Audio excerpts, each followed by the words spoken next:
好，川习会已经落幕了，大家看到川普自信满满，他给自己打了超越100分的120分，他觉得自己表现得非常好。两个人谈了100分钟哦，那休战1年，包括在哪里呢？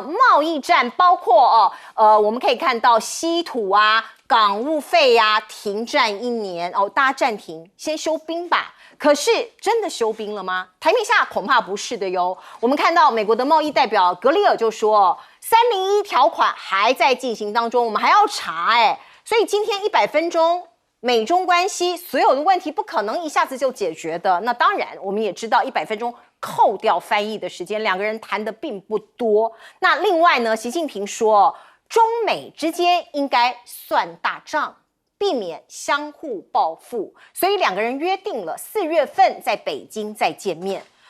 什么叫做算大账呢？拉长合作清单，避免陷入相互报复的恶性循环。而另外，我们来看看中国大陆单独官宣川习会表示非常重要。我们来看看呢，会晤的地点呢，不是韩国 APEC 举办的庆州这个地点，而是釜山，这个都讲得巨细靡遗，说明中美领导人会晤不是国际会议的附属品因为之前大家都报道场边会，其实不是单独拉出来在另外一个地点做中美2大国的高峰会。而另外我们再来看看休战1年的共识，那当然是所有媒体注意的焦点。可是呢，时长大大缩水，我们刚刚讲1个小时又40分钟，本来外界预期是3到4个小时，那为什么一下子从3到4个小时只剩下100分钟呢？是不是谈得不高兴呢？还是怎么样呢？大家可能都有一些这个揣测那中美保留已经有很大部分的共识，暂时搁置未达成的共识，草草结束会议。有一些东西现在可能谈不了，也谈不到结果，所以就暂时把它搁在那儿。那另外呢，我们来看看这个画面，在川习会结束之后，川普送习近平上车，你看到两个人并肩走出来，旁边挂的是中国跟美国的国旗，两个人握手。您看到川普还低声跟习近平说了一声什么附在他耳边，然后送习近平上车。那我们看到川普非常有自信，他说这是一次巨大的成功。满分10分的话呢，他给川习会打12分这是他自信的表现。他到底成功在哪里呢？川普可能也要为自己国内的人民做一些交代，包括什么？大豆、高粱他说中国愿意买进我们的大豆高粱，所以他跟农民喊话了，说赶快去发大财，去买农耕机。另外呢，川普又发文说感谢习近平买阿拉斯加的油还有天然气说是有一个很大的交易。而另外《纽约时报》的报道是这样，他说川普因为稀土而让步，因为对手也就是中国大陆他祭出了稀土战，所以呢，川普政府在会中同意暂时不扩大实施10月份提出来的这个对中国大陆新一波的科技出口的管制，因为没有办法，它的稀土的原料它必须得取得，它一定要取得。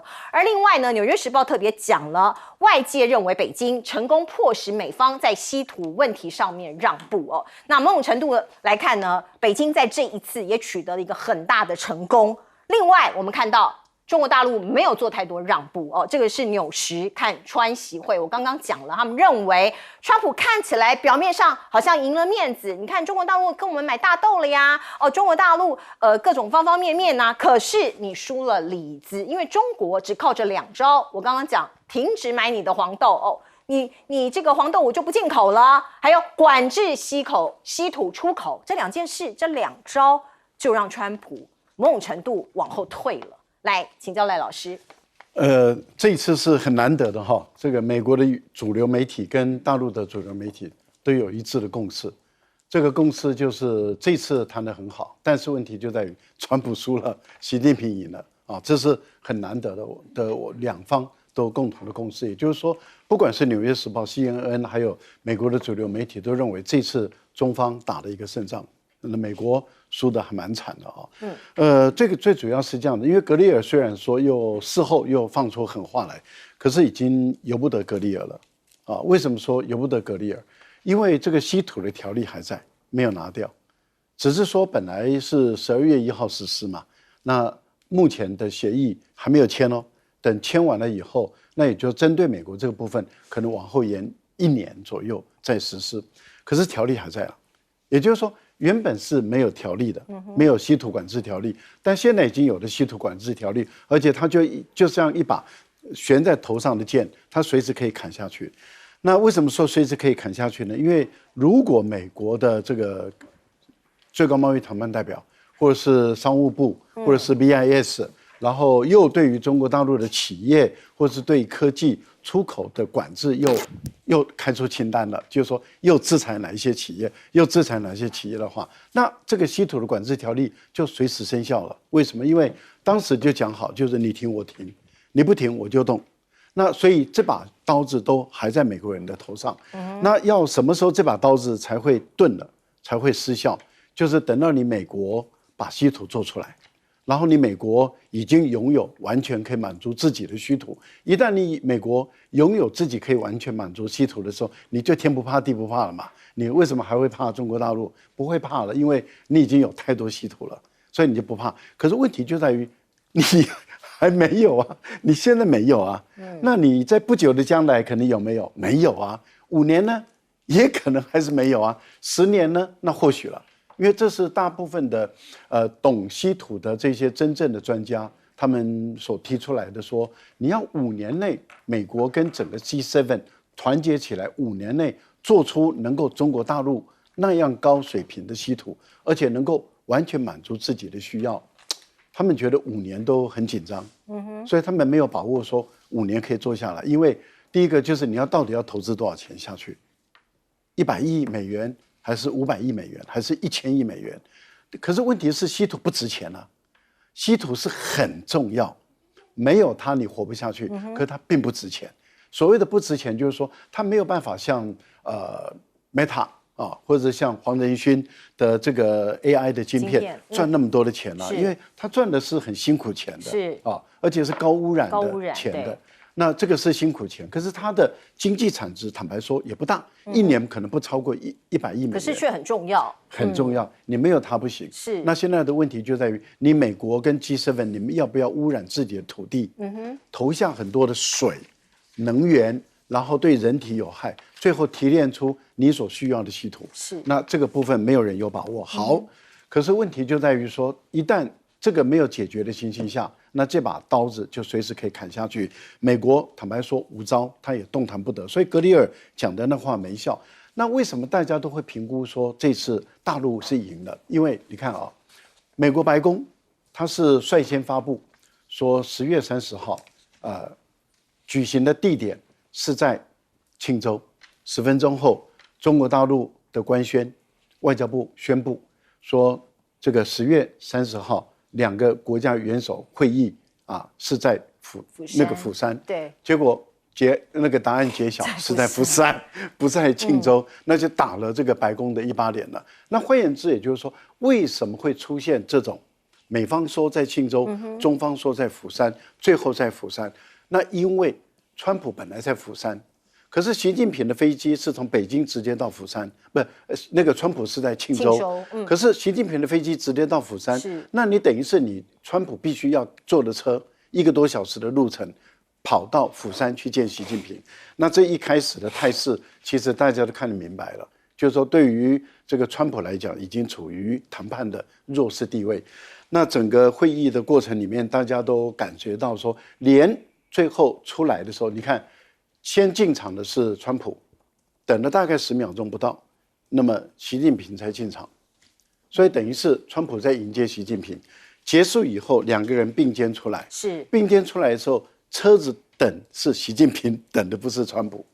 所以等于是川普要先送习近平上车以后，才去找自己的车在哪里。是。所以大家都估计说，哎呀，这次川普谈输了啊，习近平赢了。这第一个，第二个，您看。美国减了中国的关税10%了，是，然后其他的都往后延1年，比过去3个月还长很多了。没错，所以我觉得在目前的情形下的话，那中西方的舆论难得一致，都认为中国赢了，美国输了。延长1年的，包括稀土管制以及港务费的这个收取哦。所以现在很多媒体大部分都说中国大陆赢得了这一次的战争。那问问看洪庭同意这个说法吗？我觉得在这一次的看法里面，很多人讲说，因为这是美国首度将这个涉及国安议题的这个东西纳入谈判，这是一个外交上的先例。那其实它反映的就是很简单，因为中国大陆之前把稀土拉上来，所以我们不断的在讲，就是说，当中国大陆把稀土拿上来这件事情，就表示我在这一次贸易战里面，我把这个问题上纲到了所谓国安的层次。那这更反映了另外一件事情，就是每一次华府的精英派在看到川普跟美中之间在进行贸易战的时候，包括 Paul Krugman 最常讲，就是川普你到底准备了什么？我怎么看你一点招都没有？然后你根本不知道什么东西会被人家卡，然后你就开始做一大堆的这样子的一个斗争。所以我觉得这一次的反应，你只能我的看法稍微保守一点。第一点就是说，这是中美共同在做一个降温。你从习近平的讲话，你就可以看到，习近平在讲就是说，我们来算大账，我们不要什么，我们不要相互的去做所谓的这些报复来报复去，因为彼此之间为了创造出可谈判的筹码，一直在出招啊，什么港口税啦、船舶税啦、这个稀土啦，然后这边在丢晶片啊这些部分。那你说最后我们要来看这个东西的时候，我觉得核心议题还是国安，因为其实我一再强调，中国大陆其实不太 care 就是关税到底到哪里去。两个问题，一个部分就是说，因为美国国内在关税上有法制上的问题，这是第一点。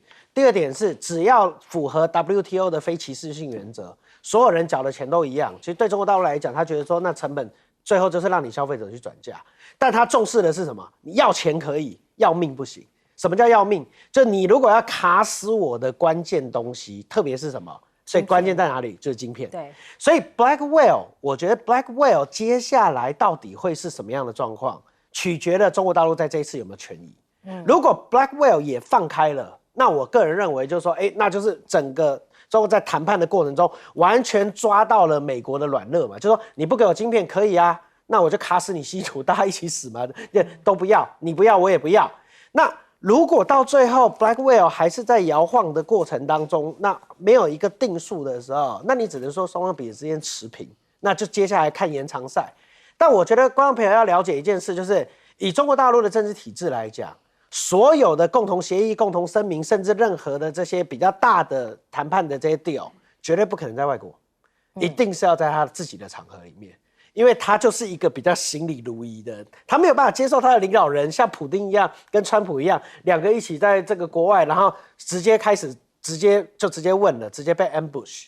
所以在这个问题上面，我觉得最后的关键还是要看明年他们会谈的这个状况。4月，我只能说这一次的韩国是双方初步的一个接触，双方有一个 goodwill，就是我们两个非见不可。为什么？因为如果我们两个再不见面，可能很多冲突都要炸开来。对。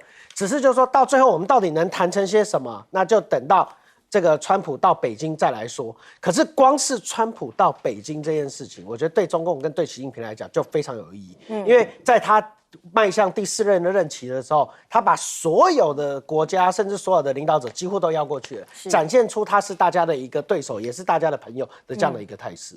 所以现在很多人都说 G2 哦，就是东方跟西方两大国这个局面已经完完全全的成型了。来请教舰长怎么看？这个完完全全成型了，而且这个场是谁造成的？就是川普造成的。也就是说，这一次我们看到了这个所有的举措，其实是中国大陆协助川普总统体面的解决川普自己挖的坑。如果我们倒回去想，4月2号没有宣布对等关税的话，那是不是中美双方其实还是行礼如仪了？那也就是说啊，现在美国认为说他现在还有摆一个特别301在那边后面的调查，他能调查什么？那也就是他还是以往应对的方式，也就是他胡萝卜摆在前面，可是大棒摆在后面。但是他不要搞错了，这一次也就是中美之间是不是相互依赖的一个压力测试？测试的结果是什么？测试的结果我们看得非常清楚，到底是谁需要谁？应该是从 CNN、从华尔街日报，甚至从纽约时报都讲得非常清楚。现在也就是川普需要中国。那所以我们这样讲啊，截至目前为止，那大家都很体面的结束了这么一回合，最起码1年以后我们才看得出结果。但是不要忘了那现在其实是进入到 APEC 峰会，也就是我们第2段要讨论的。但是进入 APEC 峰会之后，我们刚刚那个主持人特别讲的 G2 少了一个国家，美国已经走了，剩下来的就是中国了。意思也就是对于 APEC 来讲，现在只有 G1， 只剩下中国大陆了。所以川普自己做了一个场给中国，也就是真正的坐实了中国崛起。是没有错，因为川普已经回到美国去了，所以现在看到在 APEC 在韩国的庆州，其实只有一个大国，就是中国大陆。所以呢，大家排队要见习近平。我们看到包括地主国李在明第一次见到习近平，2个人握手，并且互相问好。李在明看起来有充分的微笑，露齿而笑，可是习近平看起来是面无表情那这些画面呢，观众朋友都可以透过镜头一言一行一举一动，其实大家都放大来看。习近平非常的严肃，就在他跟川普见面的时候，其实媒体也都报道说，习近平几乎没有笑容。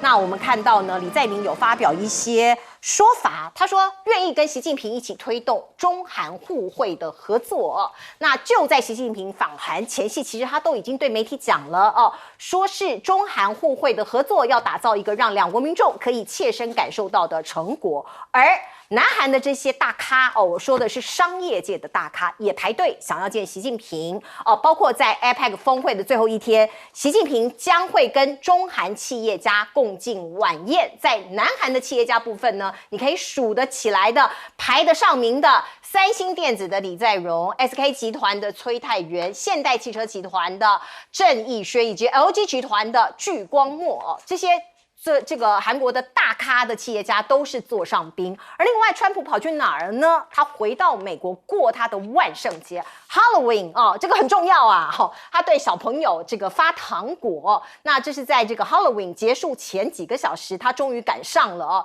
那当然，对于川普来说，或对于西方人这个每一个人的价值观不一样，只是韩国可以说有一点真心换绝情啊！你看到他还特别送给这个川普金皇冠还准备了川普最喜欢的零卡的可乐。可是川普并没有来参与这个整个 APEC 的活动。而另外呢，高市早苗这一次的表现也让很多日本人觉得，你是不是有点太谄媚了呀？他今天见习近平2个人的这个握手啦、讲话啦，或者是表情啦，当然也被媒体放大来检视，2个人脸上都有笑容。可是相对于2014年习近平在见当时的首相安倍晋三的时候，说是全程面无表情。2022年他跟岸田文雄见面的时候，从一开始就露出了笑容所以他对高市早苗这个所谓女安倍到底心里怎么想的呢？我们其实看不太出来，有笑一下，可是之后就收起了笑容。那我们再来看看，包括中国的商务部长跟日本的经产大臣有座谈，讲的还是稀土。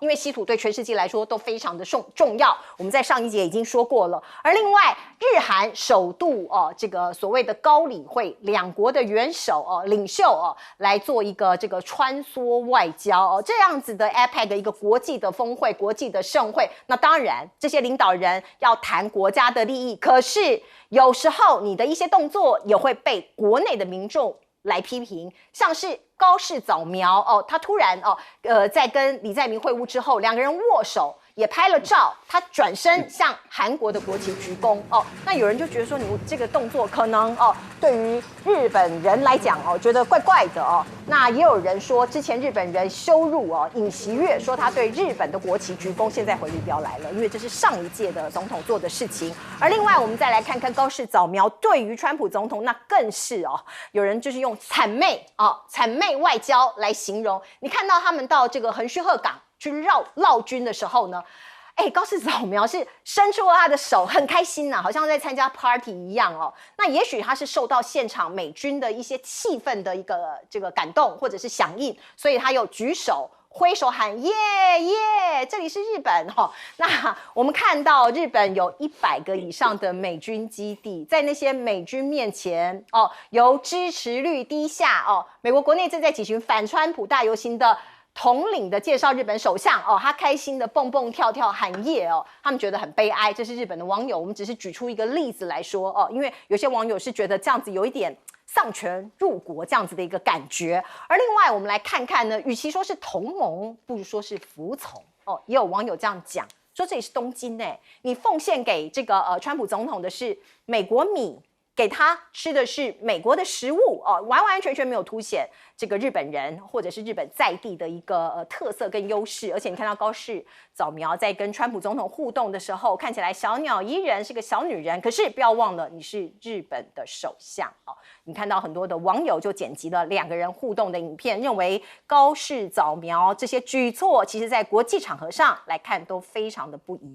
来，请教赖老师。中韩的关系是在尹锡悦的这5年降到谷底因为尹锡悦上台了以后他的整个外交政策改变了过去韩国做中美之间平衡的一个政策。过去因为韩国他清楚知道中国大陆对于韩国的经济是第一大贸易伙伴，对于朝鲜具有巨大的影响力，在东北亚的局势中，他跟俄罗斯的关系又极好，所以他对于韩国本身来说扮演的具有很重要的一个角色。那韩国本身又一定是亲美的因为它需要美国的安全上的保护跟科技技术方面的还有市场上的满足所以韩国一定是亲美，但是它对于中国大陆来讲，它不能够这个把中国视为敌人，它必须要平衡，往美国这边倒，但是呢平衡中国大陆这样的一个情形，这样的话会有利于他处理朝鲜的问题，有利于他处理俄罗斯跟其他国家，还有利于韩国人到中国大陆做生意。那这个是过去的几任的国家元首他们的总统都采用这个战略，这个战略基本上是成熟稳健的。可是尹锡悦上来以后完全改变了，尹锡悦介入台海的问题了介入台湾的问题，他介入了南海的问题，他提供船舰给这个菲律宾，他帮助菲律宾，然后去对抗中国大陆，然后他跟美国人站在一起对抗中国大陆，而且呢三星的半导体都不准卖到大陆去等等的。那也就是说尹锡悦完全的把中韩的关系破坏了，所以中韩的关系降到冰点。那现在李在明上来了以后，他很清楚知道他要把这个已经完全倒向美国，然后敌对中国，要把它拉回来。可是国内已经被养成一股势力，这股势力跟美国的特工绝对有关系除了跟美国的特工有关系，跟美国国会的民主基金会也绝对有关系，也跟尹锡悦的所属的政党国民力量党，他们是交织在一起。这股交织在一起的就是仇中反中的这样一股力量。所以尹锡悦他自己就说，我们国内一直有一种仇外的情绪，这种团体是不应该的。因为你今天你对中国大陆那么的敌视，你今天还希望中国大陆跟你做生意，还希望大陆的游客到韩国来，那你这个等于是痴心妄想嘛。你不能够一方面说我敌视你我恨死你，然后你又说我要来赚你的钱，我又说你到我们的地方来观光旅游，这好像跟台湾某个绿色的政党很像好像就是说我恨死你，然后但是你要到我们观光来你要给我赚钱我觉得这个是很奇怪的一种心态。好，那李在明想要平衡，但是坦白说，对中国大陆来讲，对于韩国的这样反复，他已经没有很大的信心了。所以你会发现，大陆基本上跟韩国的处理，它是很谨慎的，一步一步走，看韩国下一步会怎么走。因为他们都清楚知道，大陆很清楚知道，美国一拉，韩国人又变了。美国一拉，因为本来你看10年前的时候是谁登上天安门去参加93阅兵？10年前朴槿惠。朴槿惠。对。可是朴槿惠等于是他都登上93阅兵了，怎么会突然间他又转向美国了？这个代表什么？美国一拉，他们就转了所以韩国是如此。然后尹锡悦数如此，所以我个人认为，对大陆来讲的话，对韩国这样子翻来覆去，我觉得他们一直保有警惕的一个心啊，这是第一个。第二个呢，这个川普不参加 APEC 会议，是因为 APEC 要谈的是多元多极体系，要讲的是这个贸易自由化。这个对川普来讲，这颜面无光嘛，因为川普搞的就是保护主义嘛，保护主义要对抗自由贸易，那所以川普不参加。一不参加的时候，我们看到 APEC 的这么大的舞台，其实就完全是中国的光环了。因为中国是整个 APEC 里面最强大的国家，它跟所有的国家都是第一大贸易伙伴，不是美国。是啊，那这样的情形下，当然大家都围绕着中国大陆来走，所以美国的美媒自己都说，川普把这么大的舞台拱手让给习近平。是。让这个舞台上面就一个人在表演，一个人在表演。来，请教洪庭。我觉得你可以从高市早苗的这些动作里面来看，他真是一个非常特别的政治人物所以我后来还去研究了一下他以前年轻的时候当过暴走族，玩过摇滚乐跟重金属。最妙的是她跟她老公怎么结婚的。是她落选议员的时候，她老公来接收她的办公室，然后她老公她就问她说还缺什么，然后她老公跟她开玩笑说就缺你一个，然后后来两个人就撩妹哎，对，然后后来两个人就因为这样子就接触了，然后最后就在一起了。哎，你这八卦很懂哎。对，然后那中间还离婚，后来又离婚了。然后最妙的是中间又离婚，然后后来又复婚，同一个人吗？同一个人。然后复婚的时候。结婚的时候是高氏冠夫姓，复婚的时候是男生冠女生的，高氏厉害。所以你可以看到，再加上你看我们在台湾看日本，一开始在看的时候，高氏一度的首相他是难产的，对。可是你看后来他在整个运筹帷幄底下做到这件事情，然后他刚当选，川普就来。我认为日本在这方面跟高氏下了非常非常大的功夫，在面对川普的这件事情上面，所以他这个才叫什么出口转内销最厉害的手段。在这一次他跟川普的这个动作里面，好，虽然很多人说他谄媚，可是川普在对他的这整个的态度里面，你可以看得到，就是说他几乎是完全一体的，就是说好，美国支持我，是我就代表美国路线。所以对高市来讲，他在国内的威信是完全 OK 的。所以你看高市在用川普，那川普何尝不在用高市？所以很多人在解读的过程中，我们也有一些细部跟别人不一样的看法，就是他还是有一些落差的。因为你看川普在跟他的互动之中，包括在 Marine One， 他虽然是第一个坐上这个陆战队1号的人，但是他坐的是椅背。他在跟川普合照的时候，他坐在椅背上面，扶手了。这个对，就扶手。这个其实不是一个很奇怪、很平起平坐的态势。然后再来就是在安倍的过程之中，以前日本首相来都会邀请川普吃什么？吃寿司。对啊，吃晚餐。但这一次在高市上面，他们是没有的，他们只有一个简单的中餐，而且那个午餐是比较简单的。所以你看这里面还是有一些程度上的差异。可是你可以讲，就是说高市借由在这一次接待川普的这整个态势里面，他其实完成了他在日本自己国内政权的稳定性，特别是在年轻的族群上面。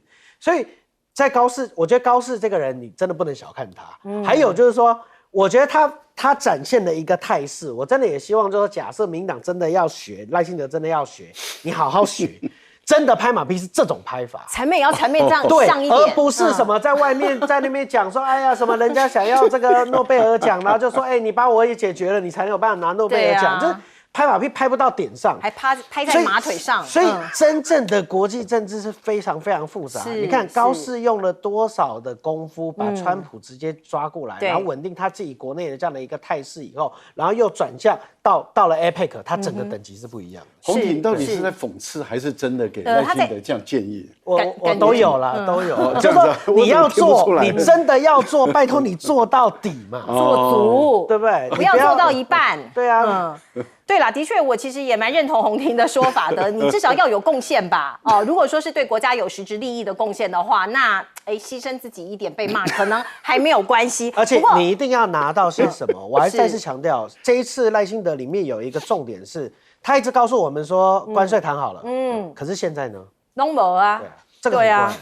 好，我来插播一则最新的消息，是习高会刚刚落幕了，也就是习近平跟高市早苗的高峰会进行了30分钟，落幕了。我们看到呢，全程高市早苗都挂着笑容，可是我们看到习近平一样其实他是面无表情的。那高市早苗说，中国是日本重要的邻国他讲的这一句话，来请教舰长。我们大家都拿着显微镜来看高市早苗那但是实际上来讲，他的表现呢，根本不像是首相，他其实像是迷妹而且呢，他跟川普在走的时候呢，为什么这个手还在这边，然后川普还这样子拍一拍？所以刚刚主持人讲说这个是个 party， 不，网络上讲这是一个婚宴，对，然后但是呢，婚宴里面赔上的是我们还不知道日本要付出多少的代价。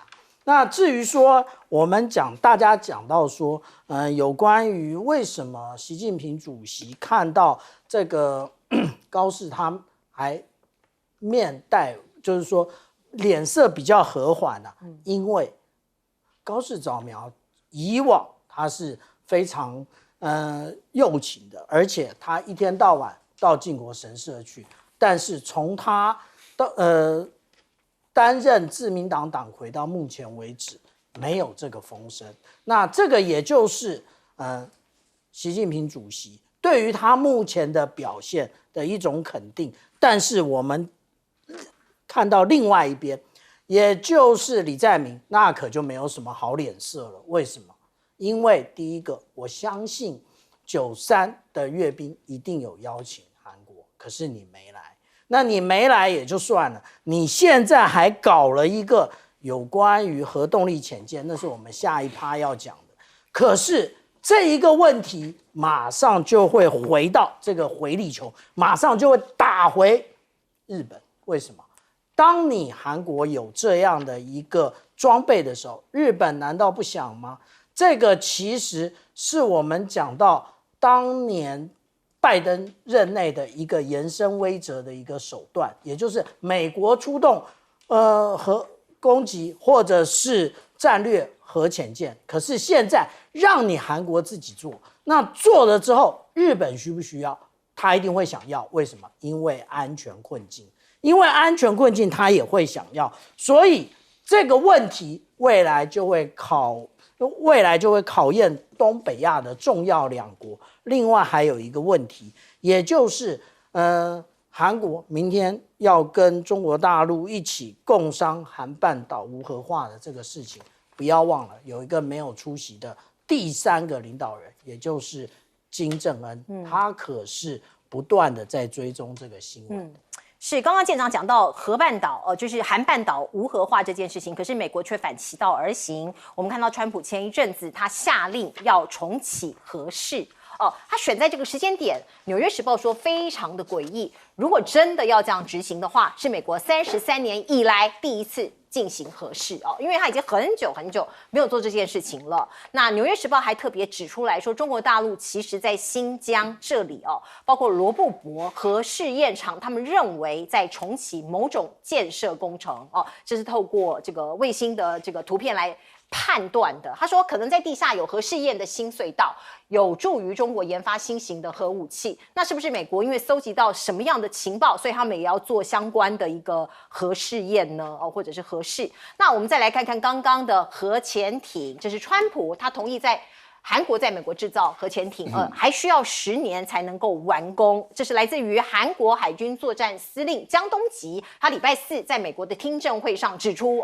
说这个开工的日期都还没有定呢，所以即使最快做出决定，也要到2030年之后才可能完工所以还是有一段日子。不过我们再来看看，包括美国他下令这个航舰继续使用蒸汽，这在我们过去呢其实有讨论过所谓的蒸汽弹射弹，因为川普说我比较喜欢用这个蒸汽的，可是美国已经花了几百万美元在测试这个所谓的电磁弹射系统。那你现在 discontinue 不做了，是浪费，而且是技术上面的停滞。你不做，别人都在进步，那未来可能你会落后更多。而另外呢，我们再来看看中国大陆在航天这边的进步哦，这是神舟21号哦，准备在今天发射的，而且是第一次带老鼠上太空哦。我们看到3.5个小时快速交会对接哦，缩短时间，提升太空人进驻的效率，这是中国大陆在航天这方面的雄心壮志。而另外，我们再来看看他们的太空人哦，也是有一个接班的梯队，从70后、80后、90后一字排开哦。可能观众朋友不知道什么叫70后、80后、90后，1970年代生的，1980年代生的，1990年代以后生的哦，包括您看到这位最年轻的是32岁的太空人。而中国大陆的科学家哦，已经过世的钱学森哦，是这个中国大陆怎么讲呢？在各个方方面面啊，包括在航天，包括在这个科学上面很重要的一位人物。今天是他逝世16周年的纪念啊。我们看到他过去曾经在40年前他手写的笔记里头，大家就看到他写了人工智能哦，所以他的确是一个非常了不起的人物。那个时候他就预言人工智慧是未来发展的方向。而另外呢，中美贸易在晶片战上面其实都还没有落幕哦。黄仁勋也说了，对中国大陆的晶片的禁令，恐怕让美国的 AI 主导权会丧失。比尔盖茨更警告哦，中国大陆的核聚变研发可能已经超车美国了。而另外呢，包括中国大陆第一个光量子计算机制造工厂现在即将落成了哦，地点会在深圳哦。这个是中国大陆最新的发展的一个情况。来请教赖老师。美国现有的核弹的数量跟它的效能可以毁掉2个半的地球，地球只有一个，毁掉2个半没有意义啊。但是川普还想再把核能力再提升，我觉得这个对美国来讲不见得是有利，因为核武是非常昂贵的啊。他是不是想激起中国大陆跟他实施一个核竞赛？我想大陆基本上不会因为这样就跟他搞一个核竞赛，因为这个对大陆也没有什么利益。但是大陆的核武的发展，它是会一直不断的往上走的。为什么？因为它一定要到能够把整个美国都摧毁啊，还有美国的拥有核武的盟国都摧毁的这个最低效果的核主能力啊，我们叫做最低的最有效的核主，这样就够了。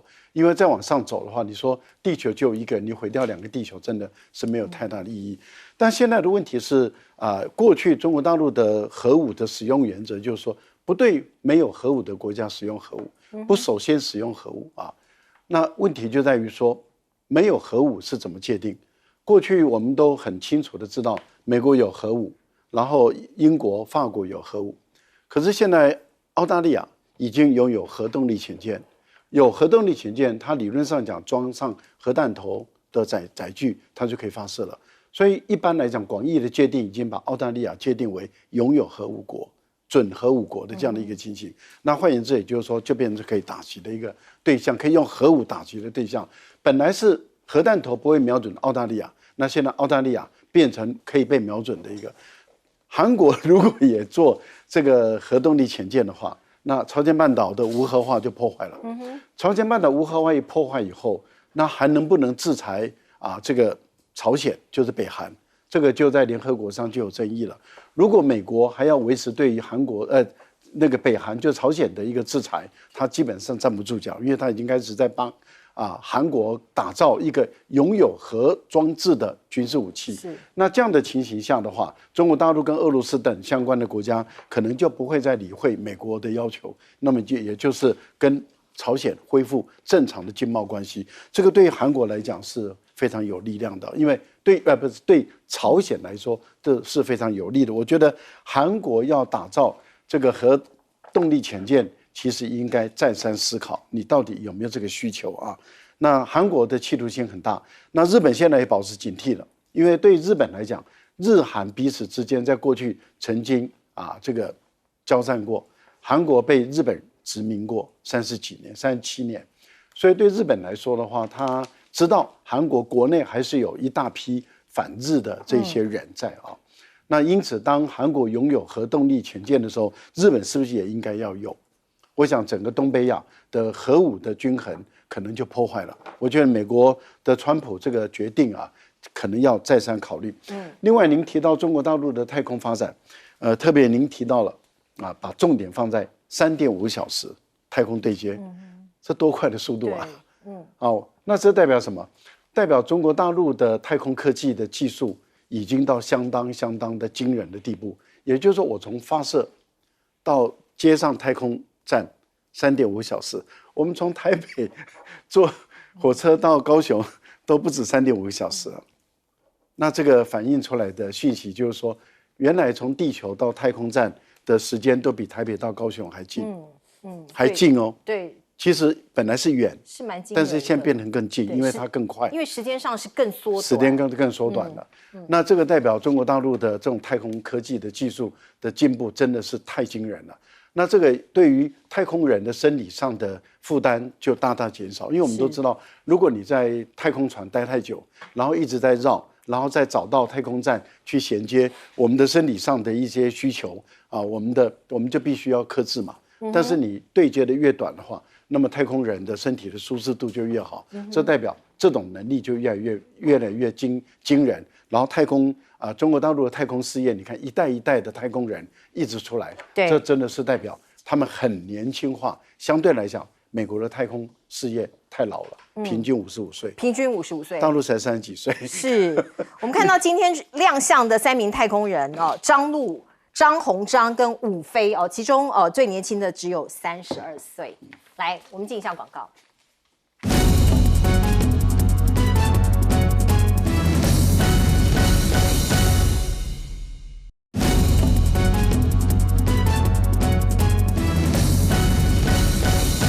好，我们看到川普批准韩国在美国造核子潜舰这件事情有什么样的重要性？来请教舰长。其实必须要这样讲南韩非常会谈判。为什么？因为川普这一任他强调几件事情：第一个，你各国都要提高军费；第二个，你都要来投资美国；第三个，除了投资之外，我需要再工业化。那这一个部分，我们就讲到那个有关于这个在美国做潜舰的部分呢，一次满足。为什么？我们讲到说这个部分呢，第一个有关于就是说这一个计划呢，增加了韩国的军事开支，减少了美国的财政负担，那就是我刚刚讲的第一点，提高军费。第二点呢，韩国政府他特别强调，他寻求的是核动力，而不是核武。那第三个呢，也就是我们刚刚讲到的有关于再工业化的部分，也就是韩华集团，它要在费城造船厂做。那另外投资美国，这已承诺投资1500亿，看是不是很会谈判把一件事情那通通谈定了，而且呢，在这里面还送了一个王冠那他其实应该把这个玻璃罩拿下来，搞不好川普自己就带看。那其实我们这样子讲这些事情，韩国这样做是因为他自己的国情，不因为尹锡悦，也不因为李在明会有任何的改变。为什么？因为北韩不断的在加强他的一个飞弹的投掷能力，而且如果按照大家的说法，现在北韩应该有50颗弹头。所以我们看到，如果在2023年的韩美峰会的时候呢，我们就可以看到这个民意调查，对不起，这上面都是韩文，我跟大家解释一下。赞成韩国自己有核武器的人，韩国自己56.5%，反对的40.8%。所以我们就可以看得出来，那个韩国这样做，其实换了任何一个领导人都会这样做。好，我们进一下广告。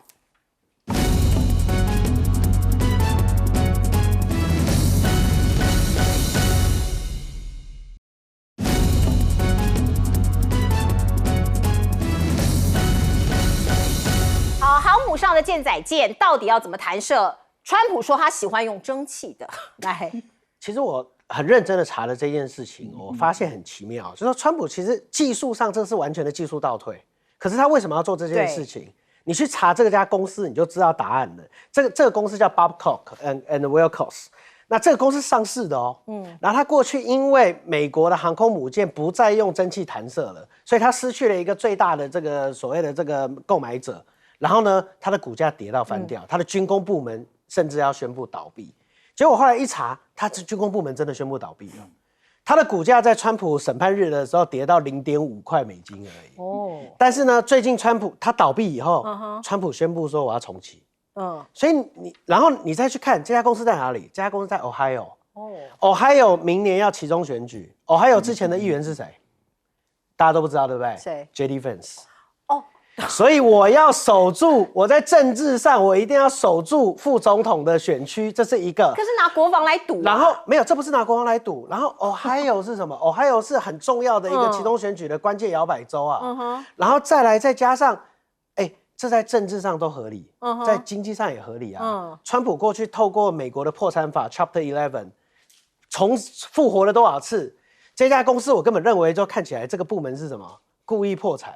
然后剥离出来以后，川普再给他工作，这太阴谋论了。整个股价就涨到这个公司后来股价涨到多少？你知道，在川普宣布说要重启蒸汽的时候，他虽然已经这个部门宣布破产了，他就从所谓0.5块慢慢爬到1块，然后在他宣布的那几天从1块钱跳到4块钱。天哪，当场4倍，这是在炒股。10天4倍，所以我说从技术上来讲，这个叫技术倒退。对。可是从政治的考量上，要守住 JD Vance 的区，然后再从经济上来讲，这个股票可以涨，然后呢，破产的公司我可以重组以后再生，然后再给他钱，那从经济上跟政治上看起来又合理了。所以其实你看这整件事，我觉得这蒸汽的事情看起来。